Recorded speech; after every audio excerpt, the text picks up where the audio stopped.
folks who went before us blazed the trail through history. The heritage they left behind is part of you and me. All the dreams they still live on, and it makes me proud to be a living, breathing part of it all, the American legacy.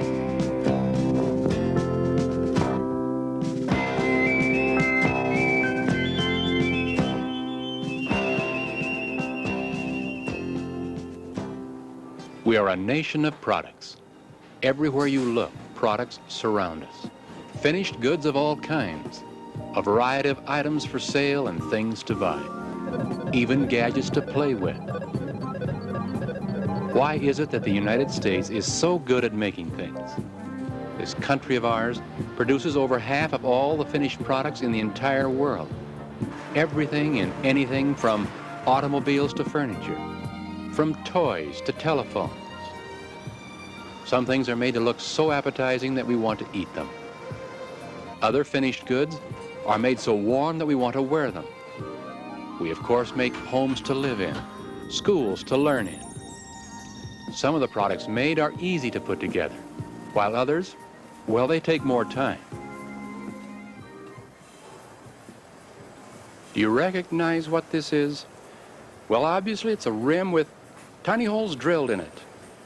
What will it become? Maybe it's too early for you to tell. All right, let's move over to where some workers are putting in wires that we call spokes.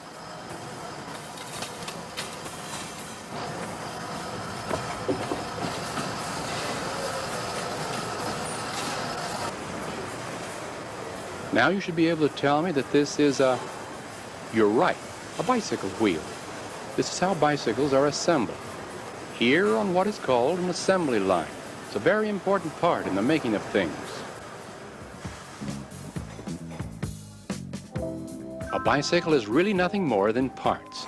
Small parts put together in the right way to form a product that not only provides us a cheap way of getting from place to place, but one we can all have fun with as well.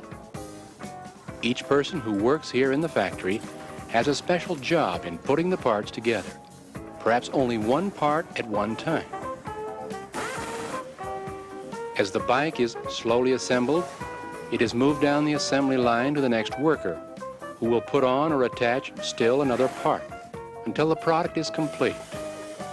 Each part made has been reproduced thousands of times to be identical in every way. So that if this wheel, for example, were damaged in an accident, a new wheel exactly like it could be put in its place, and the bicycle would work like new. We call such parts interchangeable. Any of the 440 parts in this VMX racer bike are interchangeable with the same part in any of the VMX racers made by this company. It's an important concept in the making of parts for anything. But where do all the parts come from? Many of these parts are made of steel, so the bike will last a long time. And to make steel, well, you need another factory, a much bigger and more complicated factory. Here in the north-central part of our country are some of our nation's great steel mills, located in cities like Chicago, Gary, Cleveland, Pittsburgh, and this one, the great River Rouge plant in Dearborn, Michigan, near Detroit. Here also in the same region are the needed raw materials for steel making: limestone from nearby Ohio, coal from Kentucky and West Virginia, and the all-important iron ore from Minnesota. All these raw materials brought here by ship across the Great Lakes. Day and night here in the boat slip, conveyor belts quickly unload these specially built cargo ships. From these storage yards, huge claw buckets are kept busy transferring the raw materials into position by the furnaces. To make steel requires first the making of iron. For iron making, you need these ingredients. First, iron ore pellets, limestone to help remove the impurities in the iron ore, and coke as a fuel. Coke is really coal that has been processed in special ovens. Now as coke, it'll burn not only hotter but faster. Put the right amounts of these ingredients in one of those large cookers over there called a blast furnace, and in about 4 hours' time, you'll have liquid iron.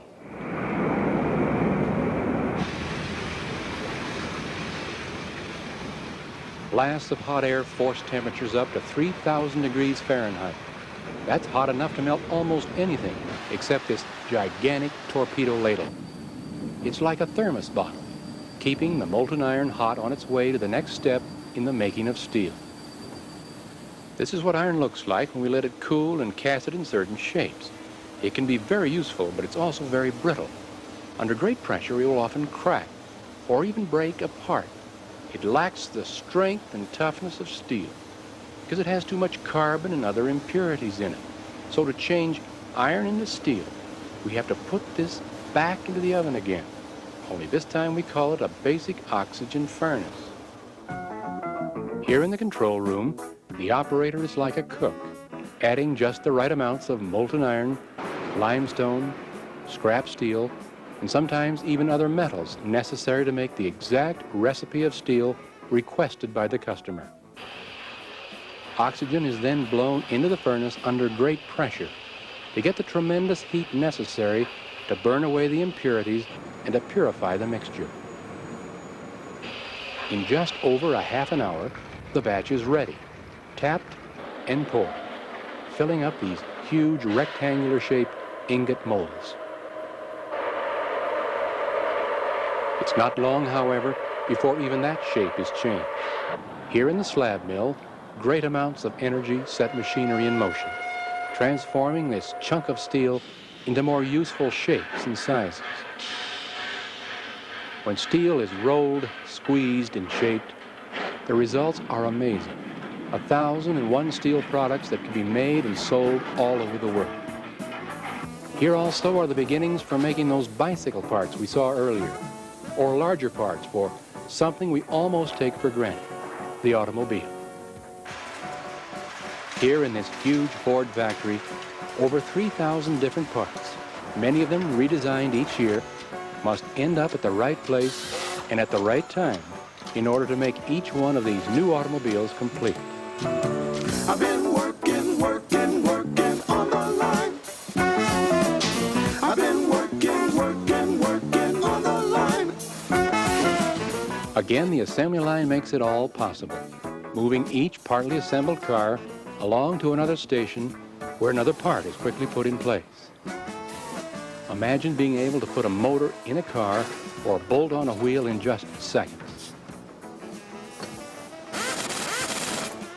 Timing, technology, the assembly line, and the skill of workers make the process called mass production work. A process started long ago by a man for whom this giant company was named, Henry Ford.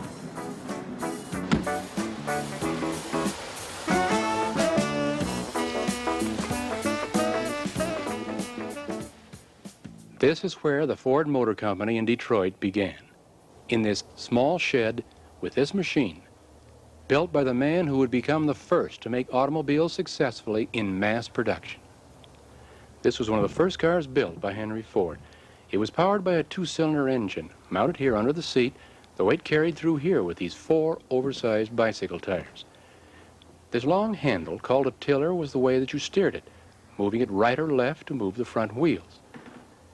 The car had 2 speeds, forward, no reverse. To stop it, well, you had to pull back on this handle.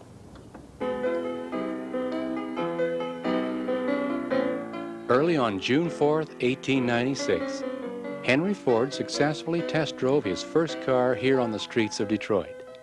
But like most inventive builders, he wasn't satisfied for long. He knew his machine needed many improvements that would take more of his time, his money, and help from many of his friends. Here inside his first factory building, now restored here at Greenfield Village, Henry Ford began building cars the way everyone else had built them, by hand, slowly, one at a time. The unfinished car was left standing in one spot until it was finished. Helpers and stock boys bringing parts as needed to the mechanic who assembled it. Although no one person gets the credit for inventing the automobile, Mr. Ford did have the vision and the wisdom to experiment over the years with new ways to make cars, not only better, but to make more of them at a faster rate and for a cheaper price. By 1913, with techniques adapted to his own factory, Ford showed the world with his famous Model T the first working example of what we call mass production. He and his engineers pioneered the use of interchangeable parts for making automobiles. He even saved himself money by hiring unskilled labor, workers who could be taught quickly how to do but one thing in putting together small parts of the new cars. Finally, Henry Ford created a workable, moving assembly line, where the body of the unfinished car moved forward on a conveyor-like platform from one worker to the next. At each working station, a new part was put on, until the completed car was driven off under its own power at the end of the line. By 1920, Ford was producing Model T cars at the unbelievable rate of 2 million a year, one new car every 10 seconds. With so many automobiles being made, Ford was able to sell his new cars at a much lower price than he did when he first started his factory. Yet, he still made a good profit, while the low selling price attracted millions of buyers who now felt they could afford to buy a car. It was the beginning of the automobile becoming a part of everyone's life.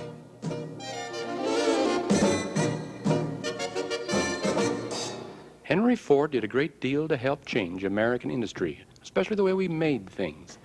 He put new ideas to work in new industries. So did the man who worked here, his name, Thomas Edison. In fact, the two of them became close friends, Ford the industrialist, Edison the inventor. Long before Henry Ford started making automobiles, Edison was here in his laboratory, experimenting, inventing, making new things that would also change American industry and our way of life.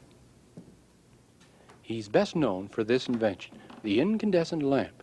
You and I know it better as the electric light. Edison performed more than 6,000 separate experiments just to find a suitable filament that would work inside this light bulb, one that would light up and stay lit for hours. Thanks to this invention and to his design of one of the first electric power stations, there would be electric lights throughout the world. This, however, was Edison's favorite invention, the phonograph. The idea came to him while he was trying to find a way to record telegraph messages automatically. The idea of a vibrating disc responding to vibrating sound. In 1877, he was ready to try it out by reciting into this megaphone a simple nursery rhyme. Mary had a little lamb, its fleece was white as snow, and everywhere that Mary went, the lamb was sure to go. Edison was a creative genius. He patented over 1,000 separate inventions in his lifetime, including one of the first successful motion picture machines. In developing a new idea, he admitted to trying anything and everything to make it work. Like Henry Ford, he believed in America and its economic system. The two men left us a legacy that not only changed the way we live today, but helped make our country a great industrial nation. Today, America faces new challenges in the making of things. There is competition from foreign countries, the problem of enough energy, high costs of labor and raw materials. Can we still afford to try and make anything? Perhaps we need another Henry Ford and Thomas Edison.